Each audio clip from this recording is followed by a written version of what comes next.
What is the cost of seeing too much in a world that prefers blindness? Imagine yourself at a social gathering. From one perspective, it's merely a collection of smiles, laughter, and light-hearted conversations. Yet with the gift, or perhaps the curse, of deep perception, you unravel the subtle tensions and underlying intricacies that ripple beneath the surface. Here, in a room filled with apparent joy, you sense the hushed anxieties and masked longings that others are blind to, choosing instead to see only the bright veneers. According to Taoist philosophy, the sage perceives these deeper currents that lie beneath the still river, a graceful yet burdensome awareness. Why? Because this heightened perception often leads not to greater connection, but to isolation, as psychologists note. Empathy, burnout, and the desolate solitude of understanding what others refuse to see. There is a profound awareness detailed in Chapter 2 of the Tao Te Ching, where seeing beyond surface-level interactions and behaviors reveals the underlying emotional truths and motives of others. It's not simply a question of being too sensitive or over-interpreting. It's about perceiving the emotional patterns most people evade to protect their fragile internal narratives from cracking. This is not merely philosophical, nor is it a question of individual frailty. Most people don't fear the truth, they fear the person who can see it in them. If you can sense what others feel but never speak, how long before you stop knowing what belongs to you? This is a society on a stage, yet for the perceptive, it is to become a silent audience to unwitting actors. To see through illusions is a double-edged sword in today's fast-paced, information-overloaded world. As we transition to exploring how identity intertwines with awareness, consider perception as a high-resolution clarity against society's deliberately blurred images. The world buzzes with the noise of avoiding deep self-reflection, a cacophony that leaves the perceptively gifted isolated. Where does one fit in when one can see too clearly?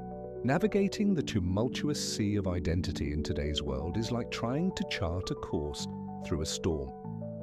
You find yourself bombarded by unending waves of information and emotional currents that have the power to overtake and drown. Amidst this oceanic noise, you might find yourself absorbing not only knowledge, but the unspoken emotions of others. The constant influx of these emotions creates a risk. That risk is losing your own identity, because when you assimilate too much of the external emotional climate, your sense of self can become overshadowed. It dissipates like a shadow at dusk. Alan Watts, the philosopher so often preoccupied with the intricacies of perception and identity, proposes that all things are interconnected. He suggests that identity, while fluid, requires boundaries. In his seminal work, The Taboo Against Knowing Who You Are, Watts challenges the assumption that immersing yourself in heightened perception necessitates personal weakness. He argues quite the opposite. Watts posits that awareness of interconnectedness can empower you, provided you establish firm boundaries around your own identity. The key lies in detachment from the emotional currents of others without sacrificing empathy and compassion.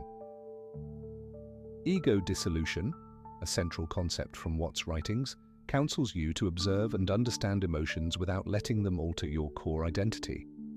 It's a delicate balance. How do you, an observer of swirling emotional noise, maintain your integrity?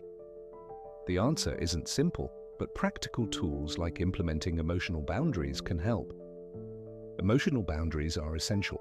Picture them as levees holding back a river of charged emotional energies. Begin by practicing silent reflection. Silence isn't merely the absence of noise, it is a tool for enforcement, a quiet space where your true self can emerge untainted by others' chaotic emotions. This tranquility allows for clarity. Perception, after all, is the light that pierces the fog of superficial existence.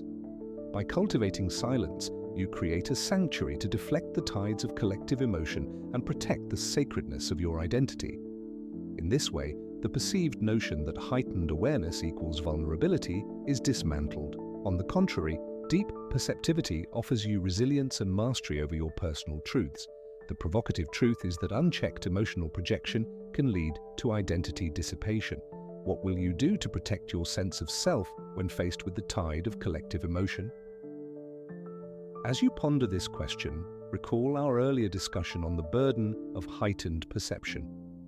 Up next, we delve into insights on how self-overcoming and a robust perception can actually become your strongest assets in this connected but emotionally unpredictable world.